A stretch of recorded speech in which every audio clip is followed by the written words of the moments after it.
Susan Sutton, and I'm trying to raise more awareness of befriending, what it is, how it can benefit those who live with poor mental health or a mental illness, a disability, if someone feels lonely, isolated, or even if they're a child whose home life may not be the best, or they're struggling at school, perhaps being bullied.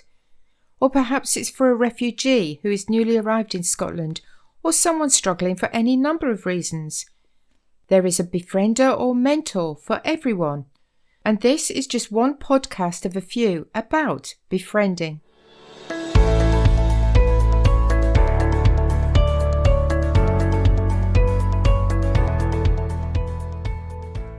My guest is Anne, and it's fantastic to see you. You're looking great. How are you today? I'm fine, thank you. Now, Anne has kindly agreed to join me to chat about her previously using the support of a befriender and to let us know what, if anything, she did or did not gain from the support of a befriender. So firstly, Anne, could you tell me a little bit about yourself and what you do now? Yes, well, I am a retired primary teacher. I have had problems with depression and anxiety for, I would say, most of my life. It has been a factor. Over the last 10, 12 years or so, things became a bit more harder to cope with. And I have been in treatment for a while, but eventually, as you know, the treatment will have to have some effect. Some confidence is raised that you can try and cope with life again. And that's where I was at the stage when I was referred to GAMH. Okay. And who was it that referred you to GAMH? A psychologist I'd been attending. This psychologist had been very good. She'd introduced me to a new kind of therapy, which had been very good. But she was also very proactive, and she'd mentioned GAMH, and we talked also about the fact that when you're in a course of treatment, only lasts for a set time, say 12, 14 weeks, whatever, and then you're kind of on your own. And I told her that I'd been through this a couple of times before, and it depends on how well you're doing, but sometimes, you know, the effect fades, the confidence goes. And she had suggested at the time that GAMH might be something that I would be interested in. I'm not a great one for joining in things and so on, but I knew that I had to do something really. I'd had the treatment, I'd accepted the condition, but it was time to move on and manage and live with. So that was, she very kindly referred me to GAMH, and I was very, very grateful. It was a bit of a mystery at the time, but, you know.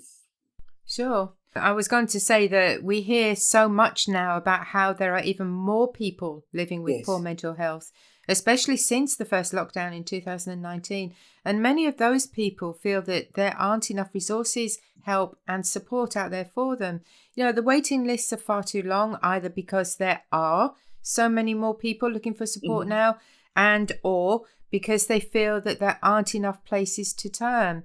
Now, I was going to ask you how difficult it was for you to find the help and support, but you're saying that you had a referral, and that was from somebody who, in a roundabout way, is admitting that as you've said yourself, that the length of time for support, it is time limited. I've received counselling myself, and it was only for 8 weeks, and you come to that point and you say, well, what now? There was no other help out there for me. So once you contacted GAMH, what kinds of support were you offered? I mean, did you get visits to your home? Were you offered group meetings? At that time, it was before any pandemic or anything, so I can't remember exactly if I was offered the choice, but I know that at that point I was quite happy to go to meet up with the therapist, which was not that far away. It was fairly local to me. And that was it. But from what I've found so far, and especially since COVID hit, and it has had an effect on people, the GAMH are very accepting, and phone calls and Zoom calls. I wouldn't be at all surprised if they did, do home visits. I've never needed one, so that's it. So what made you feel that you might benefit from the support of a befriender rather than sort of joining a group or continuing with a group? Just nerves, really. Just as I say, I had been feeling at that time even that I had really cut myself off from the world. Living with a condition such as this, it does sometimes feel that you're living in a sort of alternative universe to everybody else. You can see everything else that's going on, but you're not necessarily part of it. Yes, I'm nodding away here. I actually get you on that. Yeah, and that is something that has to be recognised. So the suggestion, she said, I think you would suit going through befriending. And at first I was really never heard of it. And the concept of it seemed to be odd. Somebody who'd make you become your friend. It's not as simple as that, but it was intriguing enough. And by that time I'd had a few conversations with Lynn, and I trusted her, and I trusted what GAMH were doing. So I thought, yeah, let's have a go at that. So I was signed up for befriending. And how often did you meet up with your befriender? Weekly, once a week. I think it was Tuesday or Wednesday afternoons, and we meet at about 1:00. And that was, we did that for quite some time. I can't remember exactly how long, but it was long enough for me to start gaining more confidence in being out. The befriending, the girl who was my befriend was a lovely, lovely girl. She was easy to get on with, and there was no sense of stress about meetings or anything like that, because I'm not as active sometimes as I would like to be. And when we would meet, it would depend on how I was feeling. Quite often we would go to visit, say, a art galleries or something like that. If I wasn't feeling great on my pins those days, then we'd just sit and have a cuppa and discuss life. And it was so good. Not my life or her life, just life in general. It was a very, very freeing time to just sit and talk to somebody. Were you really nervous about meeting her for the first time? I mean, how was your first meeting? I know that you would normally be introduced to your befriendee by Lynn, for example, but then you're kind of on your own with your befriendee after that. How did that meeting go? Oh, that was really nice. We decided that the cafe that we'd met in with Lynn, where we'd been introduced, and it was very simple, very easy. There was no worry about talking to, it was a very natural thing. So we decided that we'd meet up there the next week and sort of get to know one another a wee bit, and then decide what kind of places we would like to visit and so on. As Lynn from GAMH had suggested, to think of it as a wee series of adventures.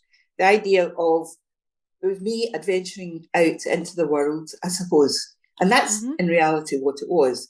And this lovely girl was my companion walking beside me. So we had this natural thing. It fell into place quite quickly. I was surprised at how quickly it fell into being this is a normal thing. And it's a strange thing to me, in that if I was to see her in the street again, it would be lovely, meeting an old friend. Yeah. But when our meetings were for a purpose, she was helping me to do something. And that was, I was very grateful for that. And it was successful. Did you worry at all that you may not, prior to actually meeting her, were you worried that you may not get on, and how you would kind of broach that subject with Lynn? Or did you feel that you had the confidence in Lynn, in GAMH, to be able to rematch you if necessary? I had more confidence in GAMH than I did in me at that point. Because by that time I'd read up a fair bit about them. I'd met Lynn several times. We'd been through a few things. And as I say, I felt safe and confident with them. But in any situation, it was a different situation, meeting a stranger, There was always going to be that, I'm going to meet a stranger today. But that stranger very quickly became part of the GAMH sort of umbrella. Mm-hmm. So the idea of feeling safe with her, feeling confident, and the fact that we actually, when we started to talk with one another, and she was a very young girl, well, young woman, and I was thinking, oh, she'll be bored silly with an old soul like me. But it turned out, through our many, many conversations, that we had an amazing amount of things in common. And the things that we didn't have in common, we found interesting from interesting views of the world, sort of thing, from different points of view. Never arguing, or it was actually in a way that I was introducing myself back into the world, or rather, Marianne was introducing me back into the world. I was going to ask you what kind of things that you did together. I mean, did you visit anywhere that you'd always wanted to go, but you kind of put yourself off because you were on your own? Oh, yes. I mean, the idea of going out and going to the museum by myself would have been just like, it wouldn't really have occurred to me. But when we had been having our initial talk, and we were both quite keen to go, and museums were interesting places, and a few other places. At one point, she went shopping with me to buy a ring, because sorry, I hope I'm not digressing, but as the time went on with Marianne, I seemed to find myself more at home with myself, more by talking with her and exchanging views and all the rest of it. There was also some part of it that was saying, oh, this is me, and I can have a conversation and so on. And at one point, and it was a daft situation, I decided to go and get myself a ring, and she came with me. So we didn't actually buy anything that day, but we went around various shops, having a look in the windows, and that in itself was it was a very, first of all, very pleasant feeling, but it was also, looking back on it, it was actually part of a journey, because the idea of going out to buy that ring came about because my thinking was changing. I decided to buy myself this. I decided to treat myself this. It's something that I hadn't done before. And it was quite funny, and we had a good laugh, and that was the most important thing. There was always great good humour, so there was never any weariness of, oh, I've got to go and meet. It was always something I looked forward to. Mm-hmm. Yeah. The befrienders actually look forward to meeting with their befriendees as well. I know with my own personal experience, I really, really do, because I've been through so much in my life, and now I know that I'm giving something, but I'm also taking. I take so much from my befriendees. Life is always a learning curve.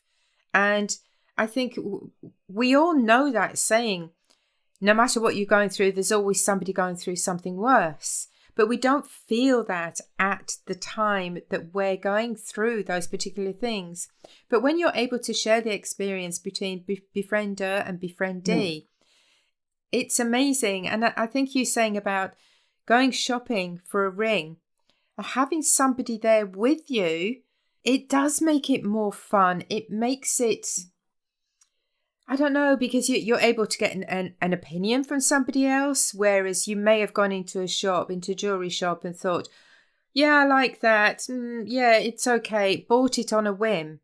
and then gone home and thought, actually, I don't like that. But having somebody with you to ask their opinion, it means so much more. Not just about a ring, but in general, I think. Shared experiences too. Yes, and the thing is, the other sort of difference in the way of looking at the befriender relationship, if you like, I do have a very supportive family, but I'm always with, well, you know, you're already protected when you're with your family. You know that they're there. If you're out with them, you know you're being protected. You're not venturing out into the world by yourself. Whereas going with your befriender out into the world is a bit more adventurous, as Lynn would say. The idea of it was part of my building my confidence, part of us building my confidence, which I really, really, it was a very enjoyable, very positive experience. And I was so grateful for it. I think, as you say, when you're with, you have still got the support of your family and they are protective of you, but you will probably still be holding yourself back a little bit. And maybe there's things that you want to do or things that you want to say, but you don't want to because maybe you don't want to upset the family, or you don't want them to think, what, she's wanting to go on a roller coaster. She can't do that at her age, that kind of thing. Whereas with your befriendee, so long as everything is safe, obviously, they wouldn't put you on a roller coaster if they didn't think you were safe. But it's allowing you to be you, absolutely you. That is a very, very good point. It is true. And as I say, the idea of there's a certain freedom in it that almost has a kind of like a childlike quality to it. The idea that, oh, let's go and have an adventure. It's not something that adults usually think about. Like kids do it all the time. Children are perfectly happy doing that. They'll meet somebody and make up and get friendly and go off and play and quite involved games for quite some time. Children have that knack. We lose that when we become adults, I think. Yes. Going through the befriender scheme allowed me to tap back into that. And it was a very enjoyable experience. Yeah, I always say that, most people say age is just a number, and it's our outer shell that ages in whichever way it ages. But inside, in our own minds, we are still kids or at least maybe early 20s. And those were the ages when you do want to go off and have fun and be totally spontaneous. And I try and encourage that in my own befriendees as well. I'll say to them, is there anything that you've always wanted to do, but you haven't had the courage, you haven't had the nerve, whatever? And if it's feasible, let's do it. That in itself it's even allowing that thought to come into your head. What would you like to do? I mean, really, what would you like to do? It's not something that you would normally think about in any other kind of way. I don't think. That's why the befriending scheme, it's of its own in the nature of what it is as a relationship. And it's like the freedom to say, oh, well, why not we go on a roller coaster? That would have been actually the perfect sort of thing to do. The idea of something that you wouldn't necessarily do as a matter of fact any day of the week, even with the family members or something. It was an adventure. And I keep using that word. I remember when Lynn first used that word, we're looking at it as a kind of adventure. Then I would think, I'm a bit old and long in the tooth for going on adventures. But I'm not. I needed to go on those adventures because part of those adventures was that I was finding out and remembering who I was. Because I think for quite some years, I had more or less cut myself off from who and what I am. So adventures are actually, definitely recommend them. So would I, definitely. So you and Marianne were together for 6 months, which is standard practice. But how did you feel when you knew that your time together was almost at an end? That was a kind of strange, because we always knew that there would be an end point to this, that it was a part of a process. Mm-hmm. And although we by that time, yes, I would say we had become good friends, because she could talk to me and I could talk to her. I felt that at the time she was making some decisions to go on with her life when I was making some decisions to go on with my life. So it was a natural thing that we had, like, two people walking along the road together, and when you come to a crossroads, it's time to wave bye and go on your own way, sort of thing. There was no animosity, there was no sadness, there was a wee bit of sadness. But by that time, the confidence had been built up, and the fact that we talked about this as we went along, that this process was for me to become more sure of myself, ready to go on with my life. We knew that we were coming to. There was a sadness, a bittersweetness in that she was a lovely, lovely person to get to know. But I really wished her well, because she was a young woman with her whole life in front of her. And I thought, oh, the adventure she's going to be going on with will be wonderful. And yes, that would be the same for me, but in my own way. So that was no, we were coming to the end. We had prepared ourselves for it. We had talked about it. And I would like to think, you'd have to ask Marianne, of course, but through our conversations, I think she appreciated my views of things, or the way we discuss things. I would like to think that I helped her to be in a better position to make her decisions as well. Does that make sense? It makes perfect sense. But how do you feel now? How are you different to your old self last year? Well, fact was that I joined a group, and I joined one of the groups, which was just a group of people who were interested in finding out, had a general interest in history, and we decided we'd together look at the history of Glasgow. And by then, I was ready to go in and sort of meet with people, to go into that kind of situation. And I really feel that, having been through the befriending service, it got me that far, that I was then ready to take part in the group. The thing is, then COVID hit. And that's when I think a lot of people, I mean, we were all forced then to go back into our own spaces. And I really have been finding, luckily, because the GAMH kept in touch with us all the time, all the way through. And that's how I learned to work with Zoom. And but the idea is, I still was able to meet up with people, albeit digitally or virtually, or whatever the term is. Yes. If I hadn't had that, I would definitely worry about me going back as far, losing the benefit that I had got through those 6 months with Marianne. Mm-hmm. And I think that's why things are so difficult just now for mental health, because so many people, as a consequence, more than would normally have had these feelings, or encountered this way of thinking. The idea is, world is almost like a scary place. There's an awful lot of people who just need that wee bit of help to literally take a few steps outside the door. So I'm glad everything is back to normal now.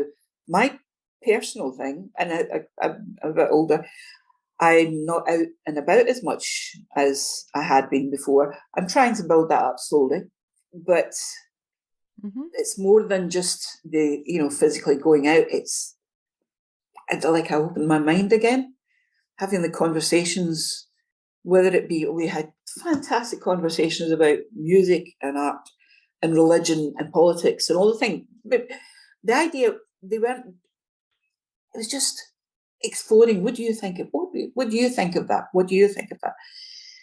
Or this upsets me, or this makes me feel very good.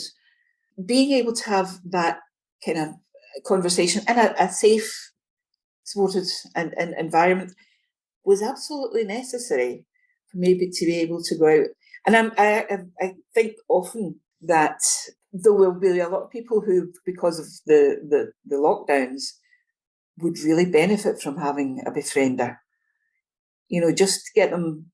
That's what I was going to ask you next. Would you encourage others who are living with poor mental health or feeling isolated or lonely to reach out to the likes of GAMH, to have that initial conversation with them and perhaps speak about having a befriender, or who knows, that they may actually be interested in becoming a befriender themselves? Exactly so. The idea is that, as I say, it's a strange sort of relationship. It's a very positive relationship, a very good relationship, but it's somebody who isn't going to be there in your life all the time, isn't going to make judgments about you or anything.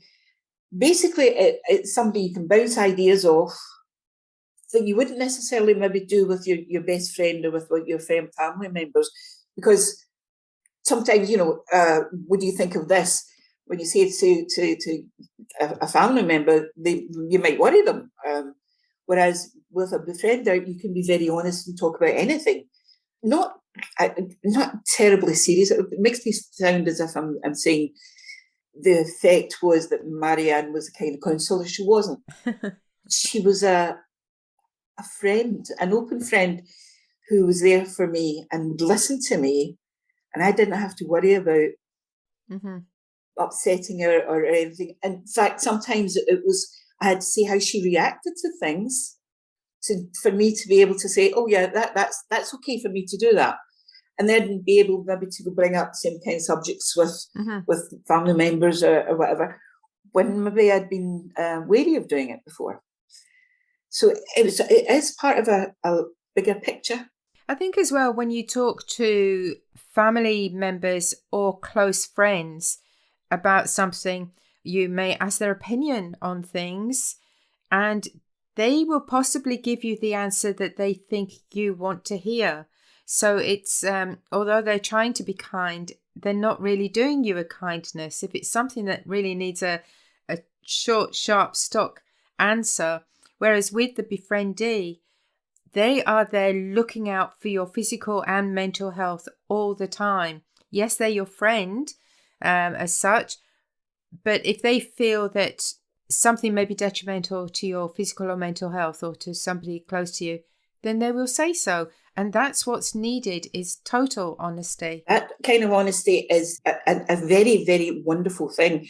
And it's not, as I say, I have a lovely family, a lovely supportive family. But sometimes you have to express something and hear yourself saying it to say, is that what I really think, or is that what I want to do, or is it okay to say this? And with your befriender, you have that kind of luxury of saying, is it okay to think about this? Is it okay? And the befriender is there to say, yeah, that's okay, that's perfectly okay, or come on. The idea is there's a freedom within it that and support of a valued other voice in your life. So it's, I really can't say enough. I found that the befriending process was so helpful to me. It's very hard to find the words without sounding twee but it made a huge, huge difference to who I remember sitting and talking to Marianne one day. We'd been talking about a book, and it was a book that I'd read in the 70s. It came out in the 70s. But it was a book that Marianne had just, as a young woman, come across and read as well. but a modern young woman. And we had this conversation about how a lot of things changed for women, and attitudes to women, and attitudes for women, attitudes by women in the 70s changed. And it was really refreshing to get her take, because she was now in the women's world, taking advantage of all the things that had been done then, sort of thing. And knowing that she had the right to make up her own mind about things and so on, it wasn't such a big thing. The idea of looking at life as a woman was reflected back from one and the other to us, and we both learned something. But for me, I also remembered that time in the 70s when I was in my 20s, and that's when I decided to go back to school. I'd left school at 15, and I went back to school after I'd had my children. And it was a big decision, and it was a lot of people were thinking, you sure you want to do that, sort of thing? And I could understand what their point of view was. I also knew that that's what I wanted to do. And it was because of an awful lot of the things that were being discussed at that time, the books like this one and so on, giving you an idea to say, well, okay, you're a woman, but you can make your own mind up. You can do what you choose to do. That was a new thing for me. Mm-hmm. Yeah. So all those years later, talking to Marianne about those attitudes and so on was enjoyable, but it helped me to remember I was adventurous enough at one point to take up that role again and enjoy it. You were a right little devil in your youth. Well, the idea was, it was certainly non-conformance, because the idea was I had 3 young children as a single parent, and my children were very young. I mean, toddlers. And so all of a sudden, I realised I had a life in front of me, and I also realised, well, how am I going to do it? What am I going to do? What kind of life is going to be there? And ultimately, what kind of life is going to be there for my children? And at that time, I think the feeling of the day was be bold, be adventurous. I was able to tie into that. And then looking back, many, many years later, I found something of that again. Be bold, be adventurous, be your own person. And as I say, that helped me to get back to living my life in the way that I want to, and so on. I still have the condition, and it sometimes is, good days, bad days, but at the same time, the attitude of can do is back. So tell me, what's your favourite self-care practice now? Right, let's think. You think an answer is a simple answer, and the idea of breathing techniques, learning about breathing techniques and how they can actually have a physical effect in calming your mind down. And I tend to think of the way of, in the brain, you can imagine all these electrons flying around and all this static electricity building up, because sometimes that's kind of what it feels like when you've got so many things running around your mind at one time. You need to just stop that. Using the breathing techniques that I've learned has allowed me to actually physically just stop that static and calm myself down, and then be able to say, right, what's actually on the table? What are we doing? What's going on? What triggered this? What can I do about it? Sometimes you think you can do something about it. Sometimes you can't do something about it. But the thing is, you get that breathing space to give you a chance to look at things in a calmer way, a safer way, and more productive way. It sounds sort of maybe a bit trivial, but the breathing techniques have been, that's what I tend to go for first if I'm feeling down or upset or worried or whatever. I've been involved in mindfulness studies now for about be, at least 10 years.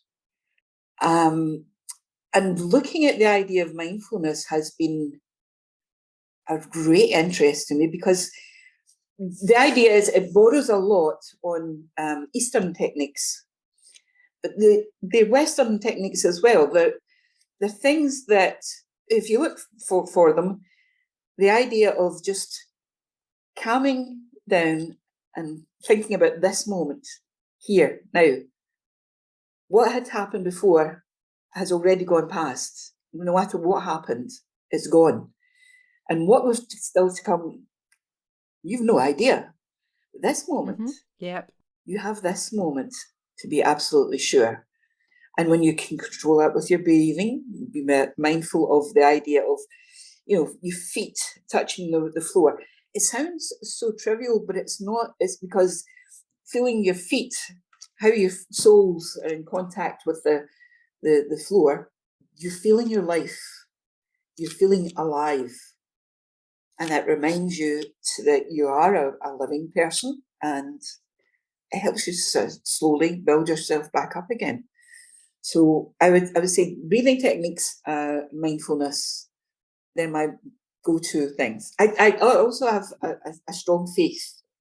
So but I love hearing about other people's faiths, and not just necessarily the way I particularly want to express my faith.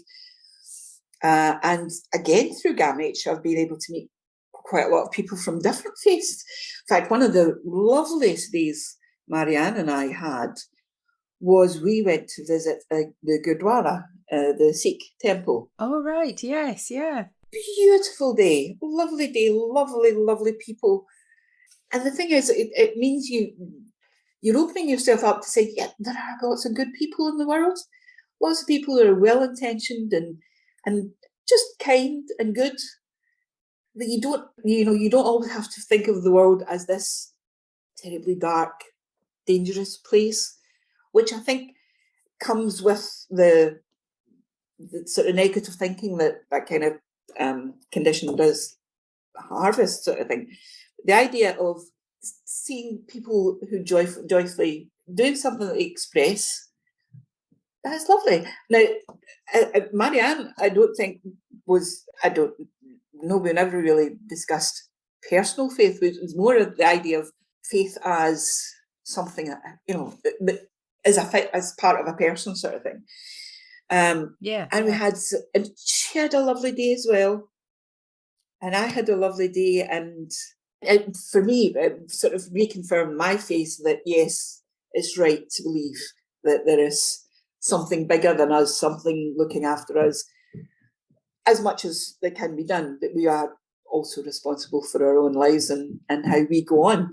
Yeah, that was a lovely, lovely day. That was really nice. One of many. So to put you on the spot again, just before we finish, if you could be remembered for one thing, what would it be? I would love to think that I'd helped people to believe in themselves, to be confident and happy within themselves, because they have every right to be. I was very lucky that I was shown how to reach that stage of contentment. And the idea that I could ever have tried to maybe help somebody else to find that kind of that finally find that place where you got to the crossroads and you're ready to head off on your own life journey in a positive way. I'd love to think that it had a positive effect somewhere along the line. That's brilliant. No, that's a really good thing to be remembered for. And I just want to say a huge thank you for joining me today and for sharing part of your life. I mean, I have learned a lot from your openness and your honesty. So I wish you all the absolute best in moving forward. And I really hope that we get the chance to meet up again sometime in the future and have a coffee together. Absolutely. And I would love that. That's one of the things about GAMH. The idea is there's that friendly supportiveness, which is a very valuable thing, So yes, I would love it. We can maybe meet up and have a cuppa and natter about what books you've been reading. Well, that's it. I've not been reading that many books at the moment because it's all college stuff. I'm doing my graded unit. But yes, I am a reader. Yeah. But thank you once again, Anne. Thank you again. Thank you for making this easier than I thought it was going to be. I was delighted to help. My pleasure, and thank you.